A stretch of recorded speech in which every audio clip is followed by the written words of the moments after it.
Hola a todos, el día de hoy vamos a ver un pequeño análisis referente a la parte de ETFs versus acciones individuales. ¿Cuáles nos convienen más? ¿Qué genera mayor rendimiento? ¿Qué debería de escoger? ¿Y cuál tiene mayor riesgo? Entonces quédense y descúbranlo el día de hoy.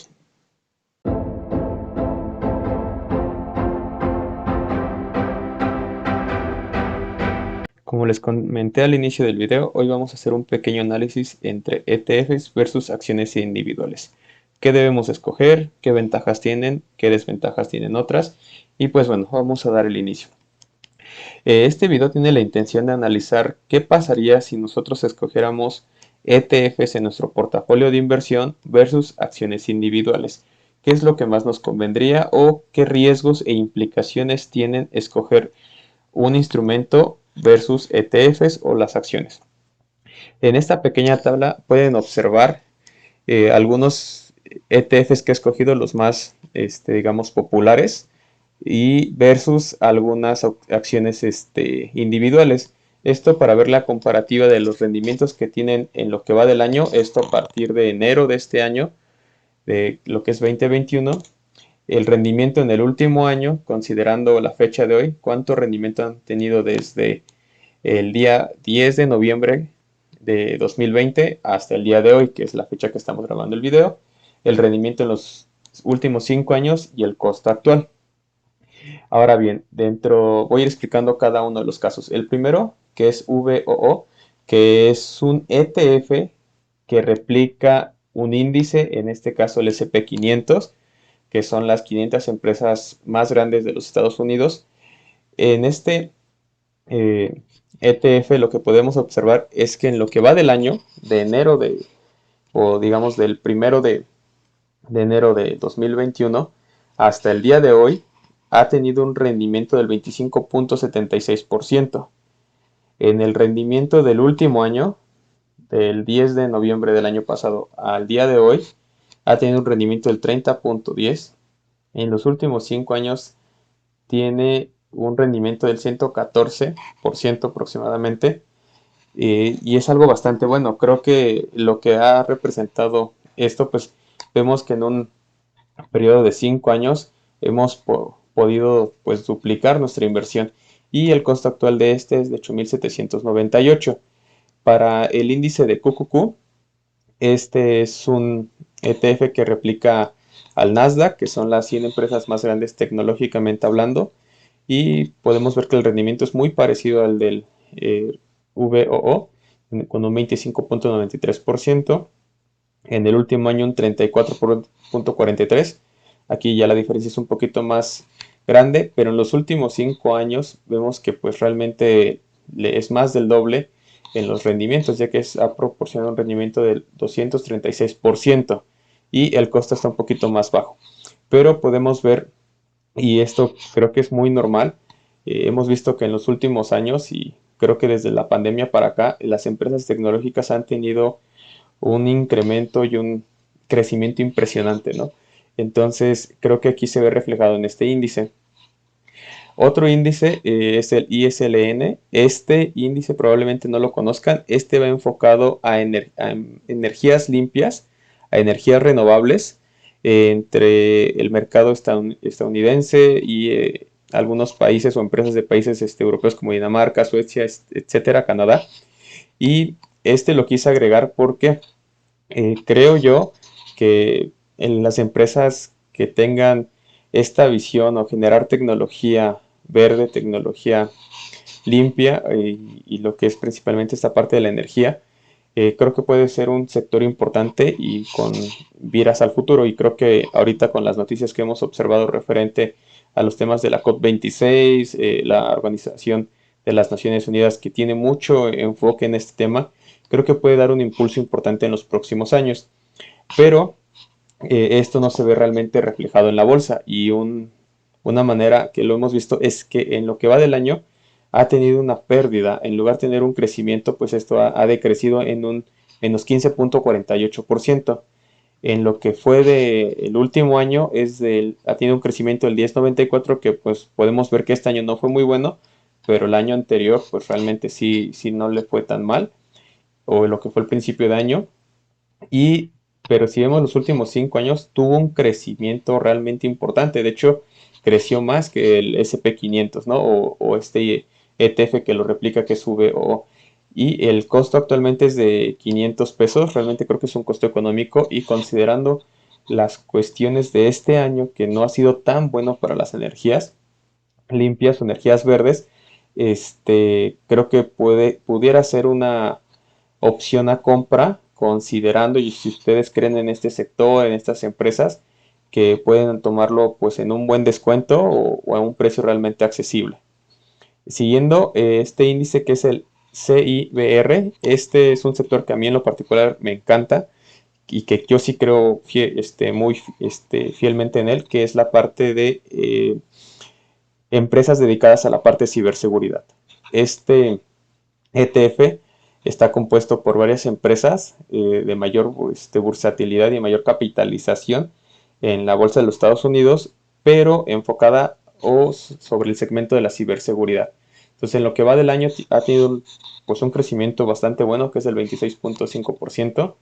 En el último año, en 52.66, y si lo vemos, pues también le ha ganado al SP 500, ¿no? Tiene un rendimiento del 175%, con un costo actual de poquito o casi de 1,150 pesos. Entonces, podemos ver que estos 4 ETFs que hemos escogido, pues realmente han dado buenos resultados en los últimos 5 años. Uno no tanto, para la parte de las energías limpias, vemos que no ha tenido un crecimiento este año, ha tenido de hecho un decremento, pero pues bueno, dependiendo de la estrategia y las opciones que ustedes busquen, vemos que pues bueno, pudiera ser una oportunidad a compra. Ya siguiendo en la parte de acciones individuales, pues traté de buscar acciones muy conocidas, y de varios sectores en particular, para que vean el crecimiento entre una y otra. En la parte de Microsoft vemos que el crecimiento realmente es espectacular. En lo que va del año ha tenido casi un 52% de crecimiento. En el último año es casi el 53%. Y en los últimos 5 años, pues bueno, es 460% de rendimiento. Ahorita el costo actual es 6,826. Pero realmente el crecimiento en lo que digamos en estos 3 líneas de tiempo ha sido muy, muy, muy bueno. Por mucho le gana a cualquiera de los ETFs anteriores, tomando en cuenta que es una sola empresa, ¿no? Entonces creo que ha tenido un buen desempeño Microsoft. Y hace poquito, aproximadamente una semana, salió la noticia, no sé si la llegaron a ver, referente al tema de que Microsoft le ganó a Apple como la empresa de mayor capitalización del mercado estadounidense. Entonces, pues esto también se ha visto, es una empresa tecnológica que tiene una infinidad de productos y servicios. Y pues bueno, hemos visto que ha tenido un buen año y los últimos 5, pues bueno, han sido bastante buenos. La parte de Apple, aquí sí vemos una diferencia pues un poquito mayor. Ha tenido un rendimiento en lo que va del año del 17.98. Sí queda muy por debajo de, por ejemplo, del SP 500 con el VOO o el Nasdaq con el QQQ. En la parte del rendimiento del año o del último año es casi un 25%. Y si bien en lo que va del año y en lo que fue el último año no fueron tan, o sea, son buenos rendimientos, pero no estuvieron por encima de estos dos ETFs, vemos que en los últimos 5 años realmente su crecimiento fue muy, muy, muy bueno y por mucho les gana. Una empresa que yo en lo particular he visto que es muy volátil, está ahorita como que es el foco principal en el último año, más que desde el año pasado. Yo creo que en el último año ha sido bastante buena en lo que va del año, con esta parte de su CEO, que es Elon Musk, que es un personaje que a muchos les puede gustar, a otros no, pero bueno, genera muchas especulaciones, mueve mucho el mercado. Entonces vemos que las acciones de Tesla han tenido un crecimiento en lo que va del año del 51,66%. En el último año su crecimiento es bastante bueno, es la empresa que más ha crecido comparado con los VO, es casi del 160%. Y si nos vamos a los últimos años, el rendimiento realmente es estratosférico. O sea, es una locura ver que esta empresa en los últimos 5 años tenga un rendimiento de 2,728%. Y pues bueno, la acción ahorita actualmente no es nada barata. Hace 5 años la podían adquirir por muchísimo menos, por menos de 1,000 pesos, creo, si no mal recuerdo. Pero vean el valor que actualmente tiene, ¿no? 22,142 pesos. O sea, es increíble lo que ha crecido esta empresa. Muchos dicen que está en una burbuja, otros consideran que de hecho no es una burbuja y que todavía puede crecer más y que todavía esto es un costo accesible. Esto pues dependerá de muchos factores. Hay muchas cuestiones que en un análisis fundamental nos pudiera decir si está muy alta o no está muy alta, y también el hecho de cómo percibimos el mercado sobre este sector, ¿no? El sector de los carros eléctricos. Y pues bueno, que también en ocasiones es un buen sector, pero si las personas que lo dirigen llegan a tener una personalidad que es debatible, como el caso de Elon Musk, en ocasiones no puede ser tan bueno. Esto dependerá de cómo lo perciban ustedes, pero esto sí es increíble, ¿no? Cuánto puede llegar a crecer una empresa. La siguiente acción es del sector financiero, que es la parte de BAC, que es el Bank of America. Y pues bueno, hemos visto que también en lo que va del año ha tenido un buen rendimiento, 57%. En lo que es del año pasado hacia acá, cumpliendo un año, 72%, es bastante bueno. Le ganó en el último año, por ejemplo, Microsoft, Apple, que luego las empresas del sector financiero no son tan llamativas.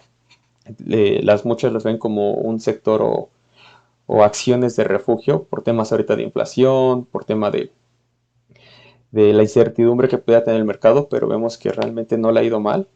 Y pues bueno, en la parte de los últimos 5 años, vemos que al principio de estos son los 2016, 2017, a lo mejor no le fue tan bien, pero ha tenido realmente un rendimiento muy, muy, muy bueno.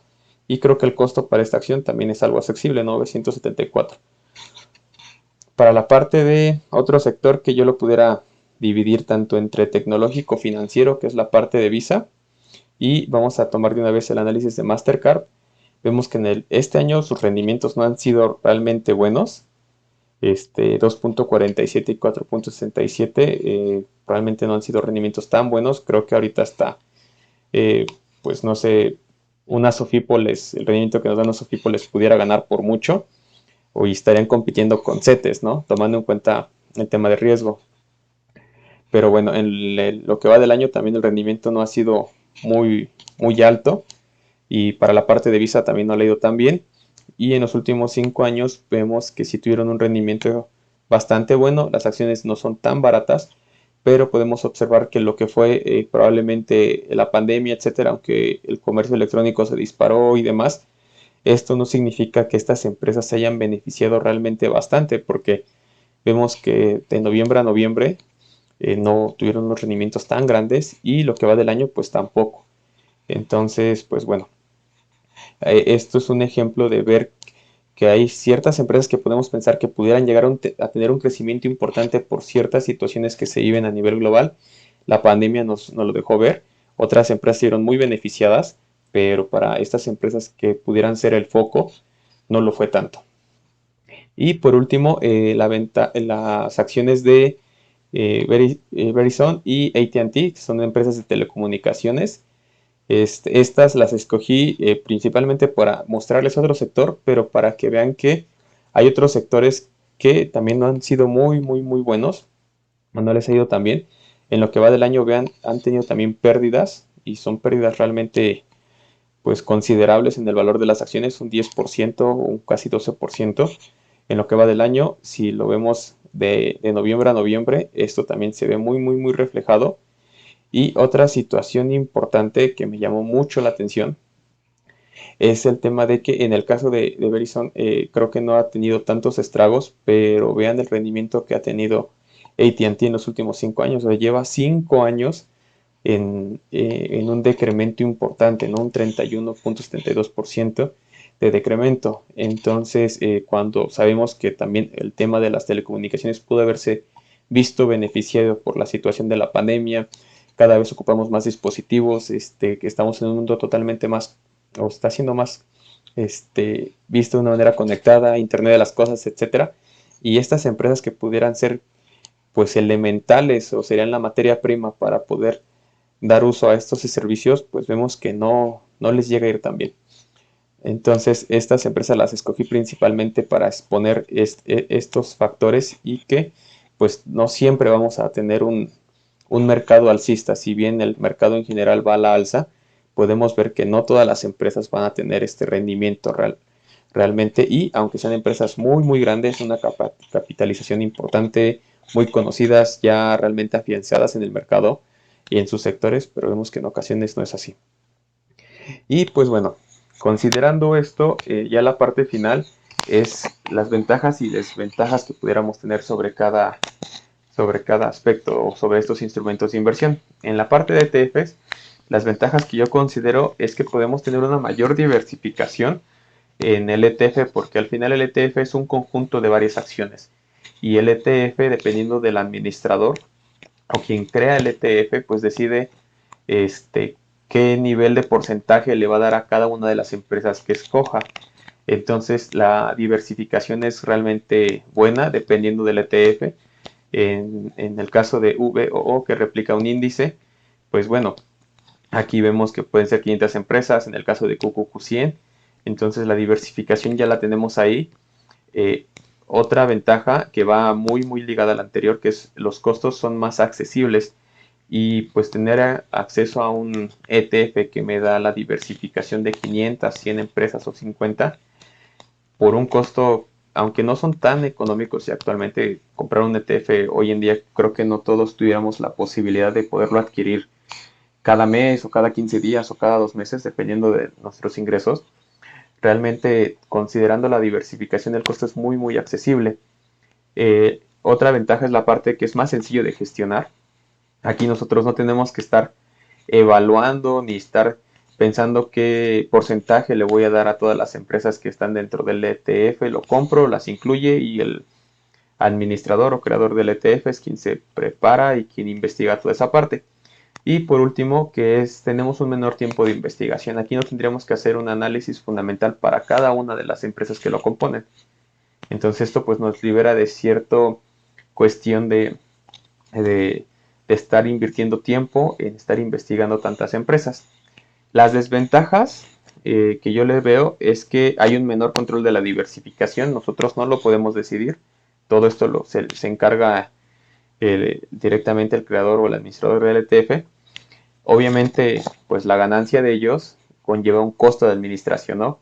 Esto lo veo como una pequeña desventaja, porque al final, pues ellos tienen obviamente que generar sus ganancias, y lo hacen a través de estos costos que nosotros no los llegamos a ver directamente. Estos ya habían incluidos dentro del costo del ETF, pero pues bueno, al final es algo que dejamos de percibir, aunque sean porcentajes muy bajos. Y aquí me equivoqué. Esta es una ventaja.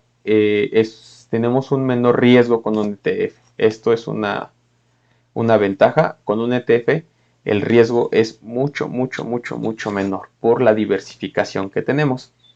Y en la parte de las acciones, las ventajas que yo le veo es que los rendimientos posiblemente son más altos. Creo que en este caso todas las acciones que vimos, o la mayoría de las acciones, tuvieron unos rendimientos más altos. Tanto en lo que va del año, como en el último año, como en los últimos 5, y hay unos casos estratosféricos como el caso de Tesla. Entonces los rendimientos posiblemente pueden ser realmente muy altos. No tenemos costos de administración. Aquí no nos van a cobrar por tener las acciones. Eso es realmente hablando directamente de la empresa, ¿no? Versus el ETF. Y tenemos un control de la diversificación. Nosotros podemos estar comprando las empresas que creamos necesarias y diversificamos conforme a nuestros criterios. La parte de las desventajas es que los costos son muy elevados por el tipo de acción y estrategias de inversión. Si ustedes quisieran diversificar en estos sectores, por ejemplo, pues realmente el costo ya sería bastante elevado para poder comprar simplemente una acción por cada sector. En este caso, si sumáramos todos estos, tendríamos que invertir un total de 47,000 pesos prácticamente para poder comprar una acción de estos. Cuando en un ETF tenemos cientos de acciones en un solo stock, o en una sola acción que compremos, en un solo instrumento, y los costos realmente son muy bajos versus lo que tuviéramos que estar invirtiendo para las acciones individuales. tenemos que tener un mayor tiempo de investigación, porque lo ideal aquí es realmente estar en esta cuestión de investigar a las empresas, revisar sus reportes trimestrales, el tema de su deuda, la parte de cuánto van sus ventas, los crecimientos que tienen, etcétera. Y pues bueno, al tener más instrumentos y al tener una mayor investigación de cada uno de estas acciones individuales, pues bueno, esto también conlleva que es más difícil de gestionar. Aquí tendríamos que estar un poquito más al pendiente de lo que sucede con nuestras acciones. Y una desventaja adicional que tendríamos que agregar aquí es la parte de que, pues bueno, esto conlleva un mayor riesgo. Si aquí tenemos 3, 4, 10, la posibilidad que tengamos de comprar acciones, el riesgo, aunque lo tengamos diversificado, considero que el riesgo es mayor versus un ETF, porque bueno, aquí tenemos cientos de empresas que si una no le llega a ir tan bien, o dos, o tres, o hasta 10 o 15, el impacto de estas pérdidas o de estos decrementos en esas empresas lo vamos a ver menos reflejado versus lo que pudiera pasar en nuestras empresas de manera individual. Entonces, estas son las opciones que tenemos. Vemos que realmente pueden haber unas ventajas muy impresionantes siempre y cuando haciendo los análisis que queramos, investigando no solamente a las empresas. Yo les recomendaría que también investiguen al sector y la visión que se tiene hacia futuro sobre estos sectores. ¿Vale? Eso creo que ayuda bastante en sus análisis fundamentales con las empresas, también conocer el mercado, conocer las tendencias de la sociedad, y eso pudiera darnos un poquito más de elementos para poder escoger tanto a un ETF como a una acción individual. Espero les haya gustado el video. Cualquier duda, y si quieren que hablemos de algún ETF en particular, algún sector, alguna empresa, lo podemos hacer. Déjenme sus comentarios en la parte de abajo y cuídense mucho y gracias.